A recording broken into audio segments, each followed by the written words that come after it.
What's up, mi gente? It's Anthony Rosa, the community finance coach, aka Mr. Remedy, and I have my homegirl here, Dr. Melissa Baral in the house. Now, Melissa, you're not a stranger here on the round table, so please introduce yourself and tell everybody who you are. Absolutely. Welcome. Good evening, everyone out there watching. All love from me. My name is Dr. Melissa Baral. I am blessed and fortunate to be a professor of higher education in three institutions actually: Berkeley College, Montclair State University, sometimes Seton Hall, depending on the semester. As an aside, I've been a master networker working to engage students, particularly minority students, and engage people with the sciences and make them aware of the many potential avenues that can exist when students engage in the STEM world and are educating themselves in STEM. As you know, there's a disparity, a nationwide disparity that is parallel to opportunities and affordability for minorities and students of color. And I think it's important that we address that. And the way we change that narrative is to get students acclimated and educated and engaged and being self-aware of the possibilities that exist out there. I'm a very, very proud mom of two, and they have inspired my family and I to form relationships and partnerships with certain organizations where we host scholarships and opportunities for diverse populations of minority students, very much engaged in the educational talk. And as part of what I do for Be Better Than Me in the city of Patterson, I'm engaged in academic and professional planning on that next level. Maybe you're on this level and you want to take it up a notch. I'm your person. I'm the one to Mhm. pollinate that network, pollinate that website, pollinate that resume, cover letter, et cetera, et cetera. It's been my pleasure to really Yeah.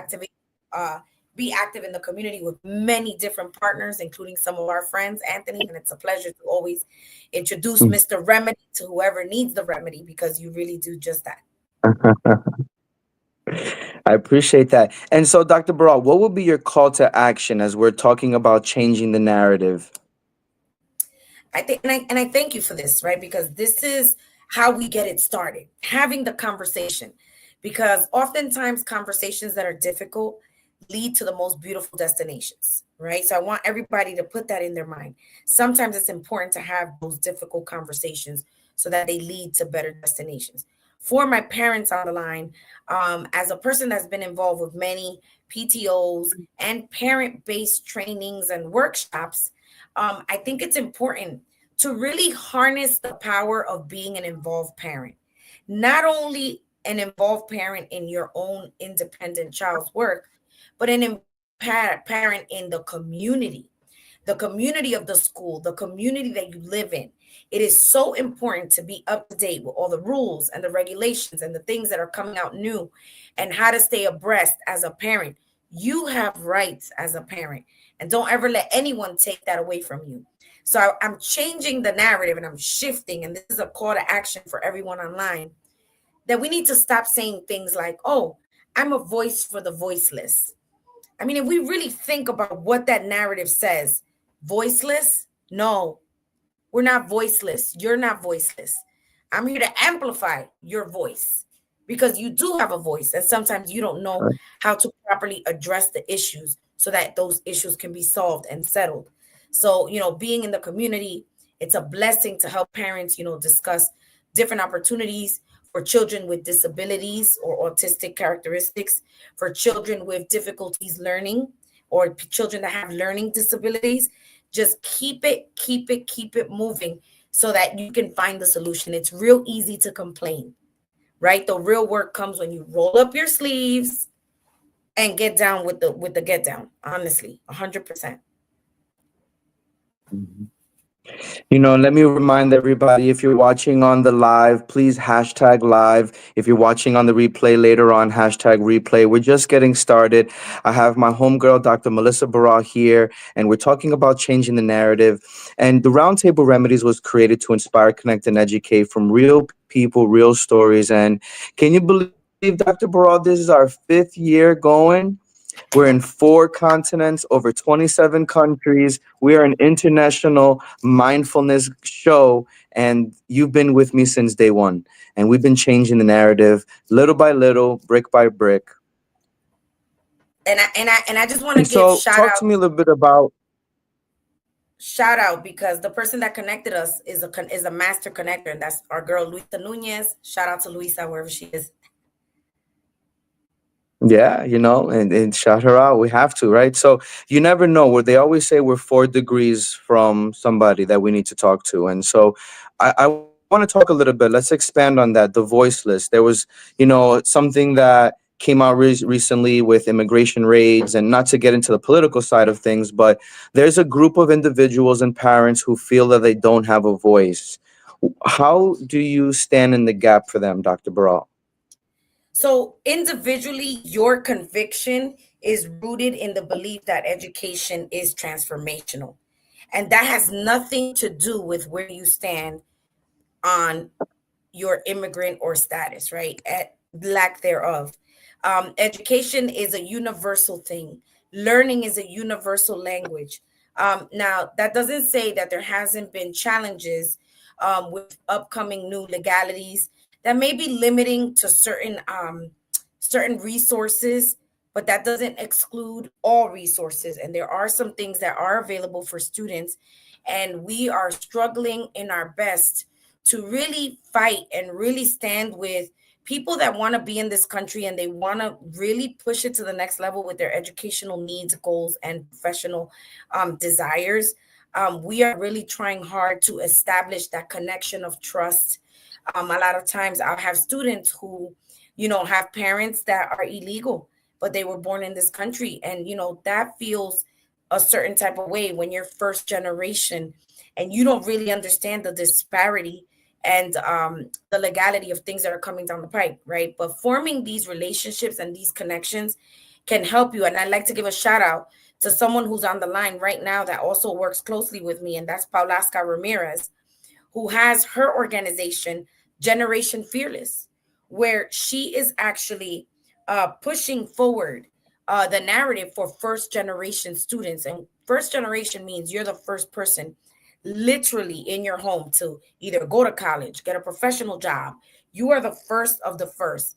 And it's important that we keep promoting people to get together, hear the right thing, listen to the right message, look at the right role modeling, imitate the things that are good, and really discard the things that will help us hinder us, right?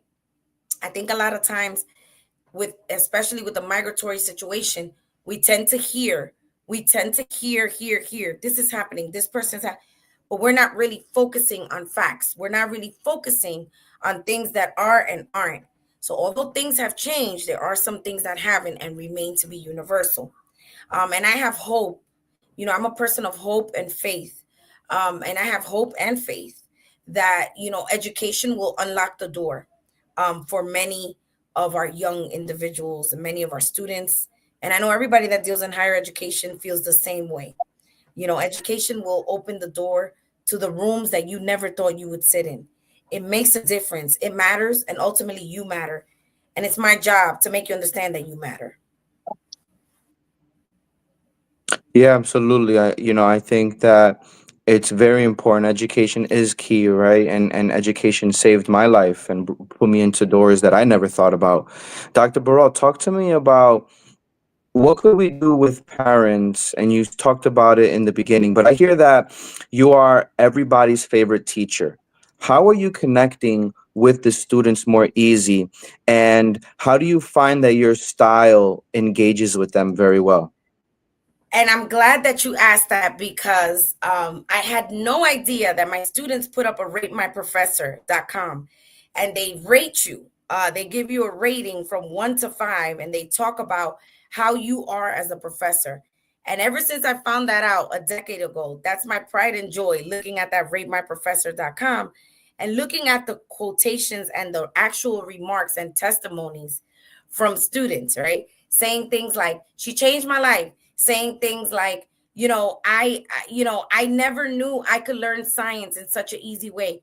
And I think that's where we change the narrative. The fact that I look like my students, when I walk into a classroom, they're not expecting a person of color to address them, about microbiology, anatomy, addiction and obsession, human aggression and violence. Those are things that normally they would see a different face.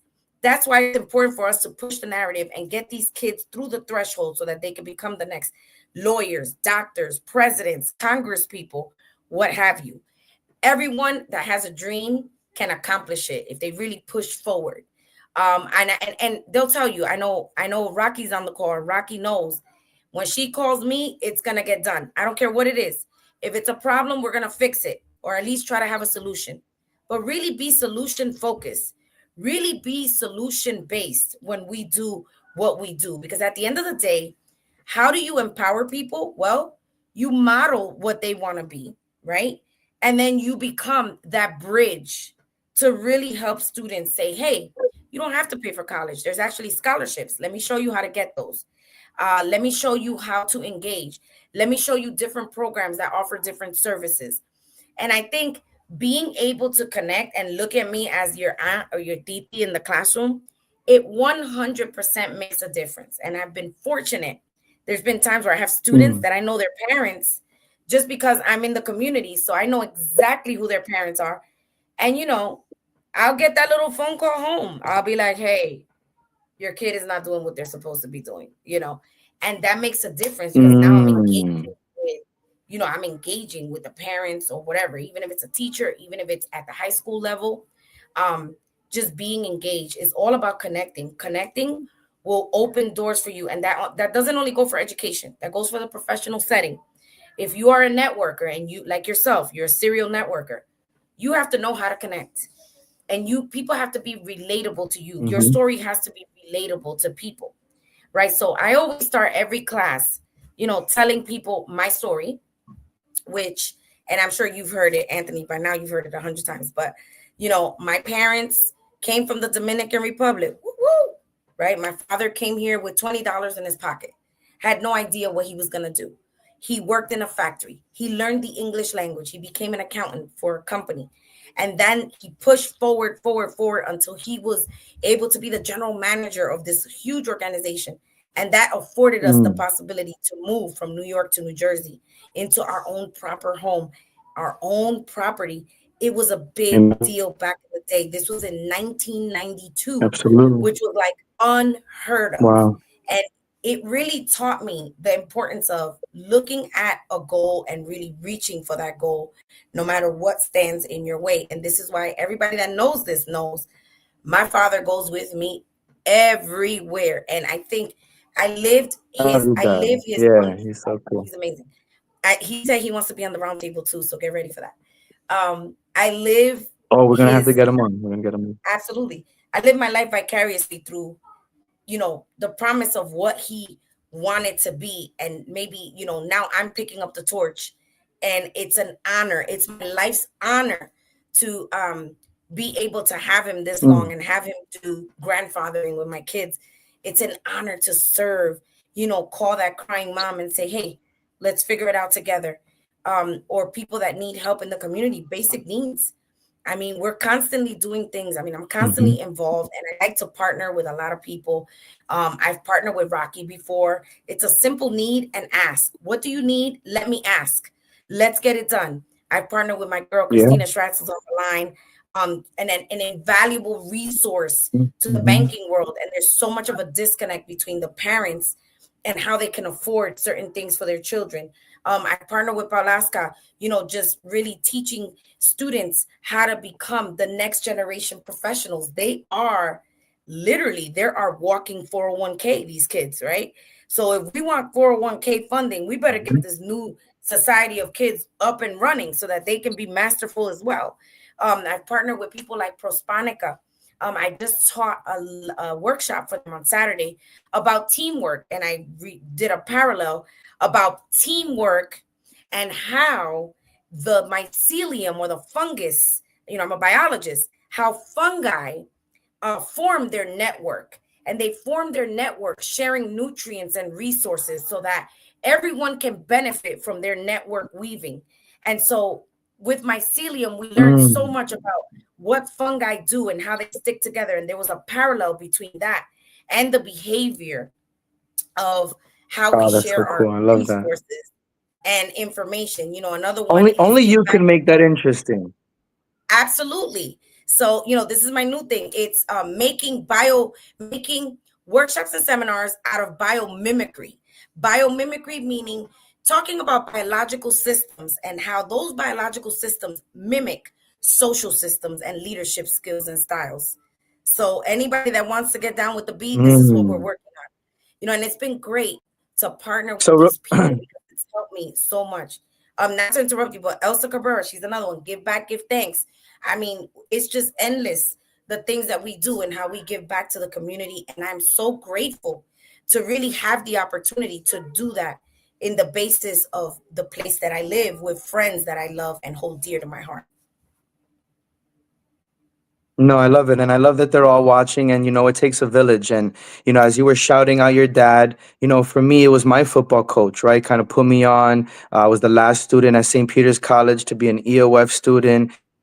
And so, for those that are watching, who do you want to shout out? Who's that person that stood in the gap for you? Was it a teacher? Was it a parent? Was it a pastor? Was it a coach? Was it Dr. Baral? Who stood in the gap for you? I would love to hear it.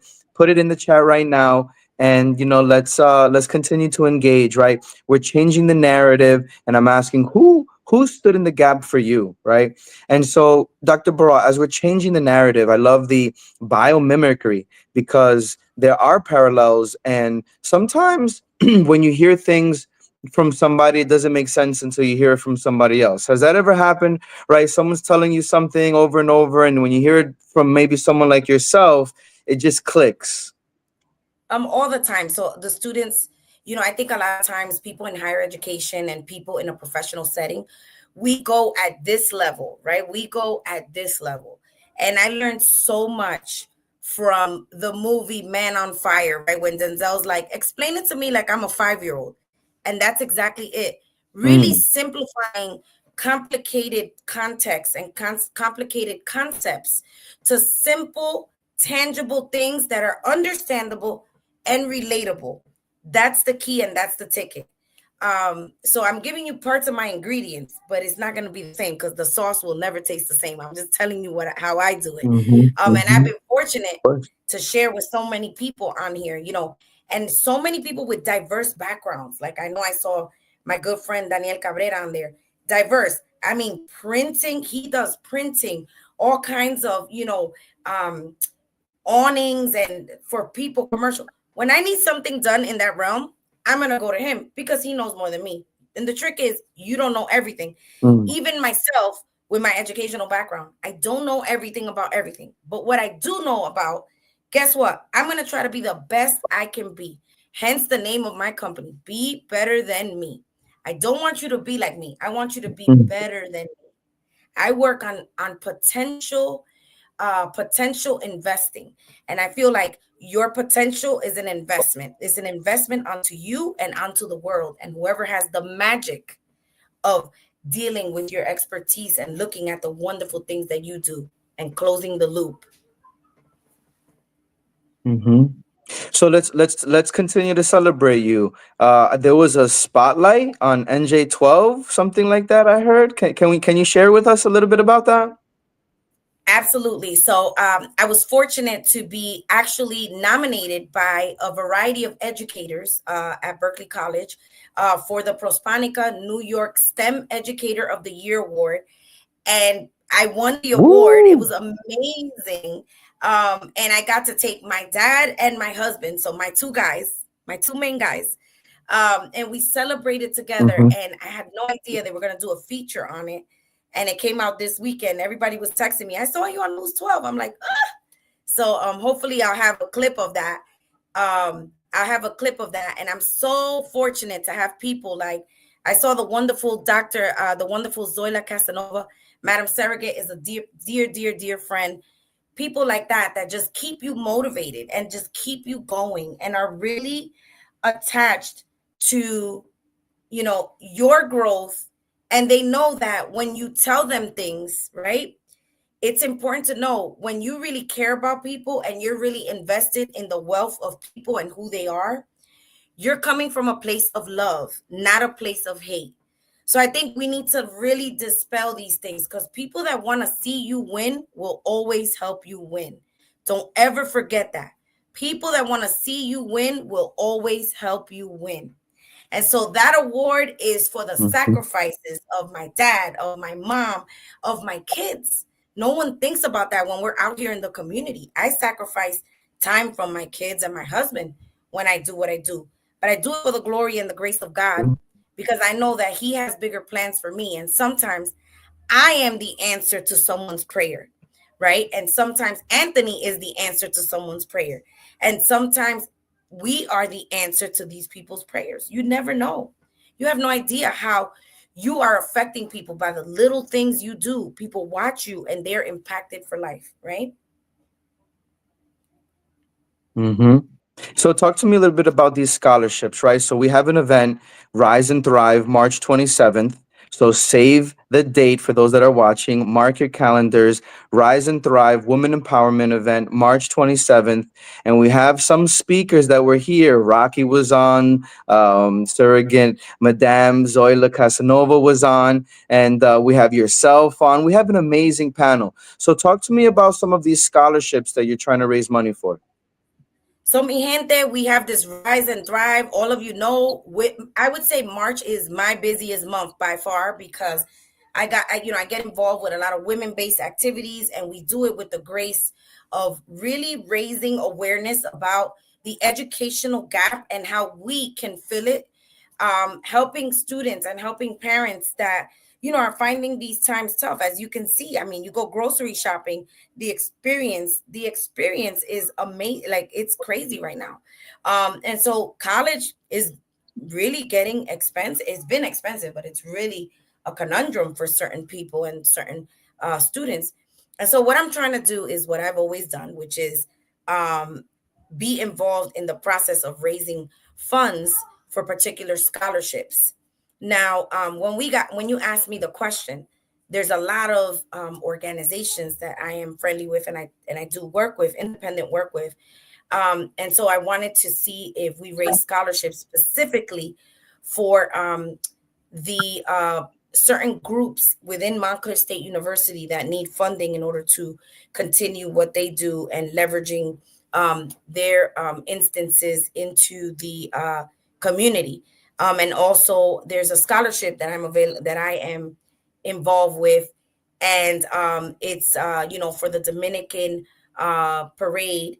And I'm also involved with the Lupus Scholarship, which is for women. One is for young women, one is for women. So I will always find a place to motivate the monies. And there's a financial need that's immense. And I am fortunate to have access to all of these organizations and these wonderful people and whatever they're doing. And that's, ladies and gentlemen, why I do what I do. I get told all the time, you're everywhere. And the thing is, I really try to be ubiquitous. That's my word, ubiquitous. Because being that way, you get to know where the need is and you get to understand, hey, this person does this scholarship, this person does that scholarship. Let's connect, but with the interest of the student first.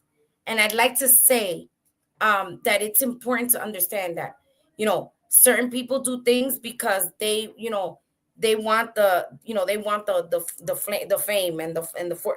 I don't do it for that. I do it for the children. I do it for the students.